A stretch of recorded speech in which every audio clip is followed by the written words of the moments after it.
제가 환자분들의 요즘에 진료를 보다 보니까요, 한 가지 많은 질병이 있어가지고 여기에 대해서 오늘 말씀을 좀 드리려고 합니다. 바로 족저근막염인데요.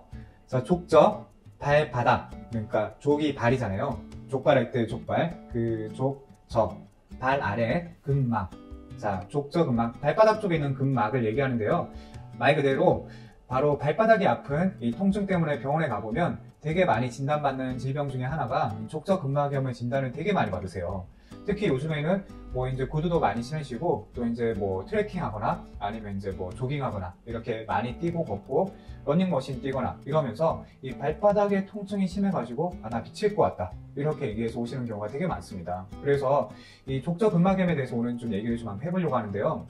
자, 내가 발바닥이 아프면 처음에 어떻게 치료를 해야 되고, 그리고 이런 치료를 해도 효과가 없는 경우, 너무 이게 심각한 경우에는 어떤 좋은 치료 방법이 있는지 말씀을 좀 드리려고 합니다. 자, 먼저 이렇게 발바닥이 아파서 오시는 분들은 자, 어디가 주로 이상이 있어서 오시는지 제가 제 발을 한번 보여드리면서 설명을 한번 해보겠습니다. 보통 발바닥이 아파가지고 오시면 제일 많이 아프다고 얘기하시는 부위가 발 뒤꿈치 쪽입니다. 이 뒤꿈치 쪽으로 통증이 생기시는 경우가 되게 많고, 이게 약간 내가 발이 아치가 무너진 평발이 있거나 아니면 구두 이런 걸 많이 신거나 또는 조깅을 너무 무리해서 하고 뭔가 좀 발에 지지가 안 된다 그러면 이 발 뒤꿈치에 먼저 충격을 받아가지고 아픕니다. 그러다가 점점 퍼지는 게 이 발바닥 가운데 부위로 이제 아프게 되고, 특히 가운데 쪽에서는 이 아치 부분과 평평한 쪽, 이 연결하고 있는 연결선 이쪽 가운데를 되게 많이 아파서 오는 경우가 많으세요. 그리고 발 앞쪽에 이쪽 부분도 아파가지고 꽤 많이 오시거든요.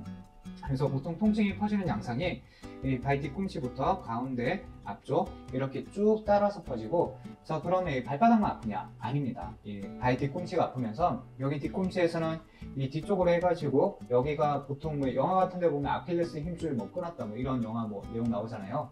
자, 그게 바로 연결되는 이 아킬레스가 이쪽입니다. 여기 힘줄 쪽으로 해서 이 발 뒤꿈치부터 연결이 되어 있는데, 뒤꿈치가 아프고 통증이 생기면 연결이 되는 이 아킬레스 힘줄 쪽도 고장이 나서 발 뒤꿈치, 발목 뒤쪽이 아프고, 그 다음에 연결이 되는 종아리, 더 심각하신 분은 발 뒤꿈치가 안 좋아지고 족저근막염이 생겼는데 연결이 되는 무릎까지 아픕니다. 무릎까지 아프면서 허벅지, 이 사타구니 안쪽이나 햄스트링, 이 뒤쪽까지 아픈 경우도 꽤 많습니다. 이게 쭉 보시면 다 이렇게 연결이 돼 있어요. 자, 그래서 일단 처음에 내가 발바닥이 아프고 발 뒤꿈치 쪽에 통증이 있다 그러면 제일 먼저 해야 될 거는 이 발바닥 평발 교정용 깔창을 하나 까세요. 지금 바로 한번 찾아보세요. 인터넷에 검색해 보시면 평발 교정용 깔창이라고 이렇게 검색을 해보시면 이게 어떤 거냐면 이렇게 발 아치를 받쳐주는 교정용 깔창이거든요. 그거를 깔면 이 발바닥이 이렇게 무너지는 거를 좀 막아주기 때문에 통증이 가라앉는 경우가 꽤 많고 족저근막염이 치료가 되는 경우가 꽤 많습니다. 그게 첫 번째예요. 자, 두 번째로 내가 평발 교정용 깔창을 깔고 나는 발바닥 스트레칭도 하는데 계속 발바닥, 특히 발 뒤꿈치 통증이 있다 이러면 이제는 이제 병원에 한번 가봐야 됩니다. 병원에 왜 가야 되냐 하면, 자, 이렇게 보시면, 자, 이게 지금 발바닥 쪽에 있는 이게 바로 족저근막이에요. 이 족저근막은 생긴 모양이 이렇게 보시면 약간 부채가 펴져 있는 이런 모양으로 딱 퍼져 있습니다. 그리고 이제 여기 이쪽을 보면 이 발 뒤꿈치 쪽이 많이 낡아 있으면 어떤 변화를 보이냐면, 이쪽으로 해가지고 그 석회화라고 해가지고요, 뼈조각 같은 게 이렇게 자라납니다. 이 뒤꿈치 쪽으로 해가지고 뼈조각 같은 게 자라나가지고 이게 보면 막 가시 같은 게 이 발 뒤꿈치 쪽으로 자라 나와 있는 경우가 꽤 많습니다.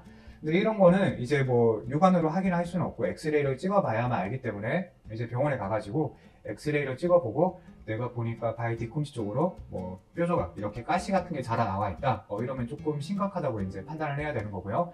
이 경우에는 이제 발바닥이나 뒤꿈치 쪽으로 해가지고 보통 가장 많이 하는 치료가 체외 충격파를 많이 합니다. 체외, 말 그대로 몸 바깥에서 충격파 자극을 가하는 건데요. 이제 그렇게 치료를 해보고 이제 보통은 이 정도까지 하시면 좋아지는 경우가 대부분입니다. 한 10명 중에 8명은 좋아지시는데 10명 중에 2명은 이런 치료를 아무리 해도 좋아지지 않고 발바닥에 통증이 심한 경우가 많습니다. 이렇게 내가 뭔가 족저근막염이 치료가 안 되고 계속 아프다 그러면 이제 발바닥에다가 주사 치료를 합니다. 이때 통증을 가라앉는 거는 프롤로 주사를 하기도 하고 아니면 이제 TPI라고 해가지고 아픈 부위에 넣는 앞통 주사 치료를 하기도 합니다. 그렇게 이제 해보는데 레고 조각 같은 거 밟으면 막 엄청 아프고 발바닥 통증 심하고 한 거 영상에서 많이 보셨죠? 자, 그 보실 때 느끼신 게 뭐 발바닥에 뭐 찌르기만 해도 되게 아프겠다 생각되지 않으세요?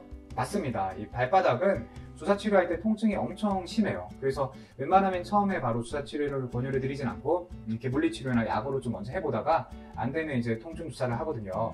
자, 그런데 나는 통증 주사도 이미 해봤어요, 선생님. 그런데도 계속 아프고 전혀 낫지가 않아요. 자, 이러면 그 다음 단계로 고려를 해볼 수 있는 게 바로 조직은행에 있는 줄기세포 치료 방법이 있습니다. 자, 그거는 이제 요즘에 되게 많이 하고 있는 게 무릎이나 어깨 이런 부위에 줄기세포 치료를 많이 하고 있는데, 발바닥 쪽에도 이 조직은행에 있는 세포를 채취한 걸로 그 시술을 하게 되면은 이 주변에 아까 제가 말씀드린 여기 족저근막 있잖아요. 이게 보면 뼈 가시 같은 게 자라나고 이쪽 부분이 너덜너덜하게, 마치 우리 청바지 오래 입으면 해져가지고 그 실오락이 막 일어나면서 너덜너덜해지잖아요. 그것처럼 족저근막이 상당히 낡고 너덜너덜해져 있거든요. 그쪽 부분에 이 줄기세포 치료를 해주게 되면 이게 회복에 도움이 되고 효과가 되게 좋습니다. 그리고 이거는 여러 번 하는 게 아니라 보통 한 번만 하고 경과를 보거든요. 그리고 실비나 보험 혜택도 되기 때문에 여러모로 장점이 많은 시술이고, 아까 제가 처음에 말씀드린 거, 통증 주사는 아프다고 했잖아요. 근데 이 치료는 수면 마취 해소하기 때문에 하나도 아프지가 않습니다. 자, 그래서 혹시 내가 이 족저근막염으로 고생을 많이 하고 있는데 통증이 해결이 안 된다, 그렇다고 수술을 하기는 아직은 싫다, 이러면 이 줄기세포 치료가 또 좋은 대안이 될 수 있으니까요. 혹시 발바닥이 아파서 고민이신 분들 있으면 저희 여기 시술 문의 전화번호 있죠, 이쪽으로 카톡이나 아니면 전화 주시거나 하시면 늦더라도 시술 상담은 제가 직접 웬만하면 하고 있습니다. 연락 주시면 또 자세한 안내 드리도록 하겠습니다. 자, 발바닥 관리 잘 하시고요. 일단 이런 뭐 주사 치료나 물리치료 하기 전에 아까 말씀드린 평발 교정용 깔창, 이거는 꼭 먼저 깔고 다니시길 권유드립니다. 감사합니다.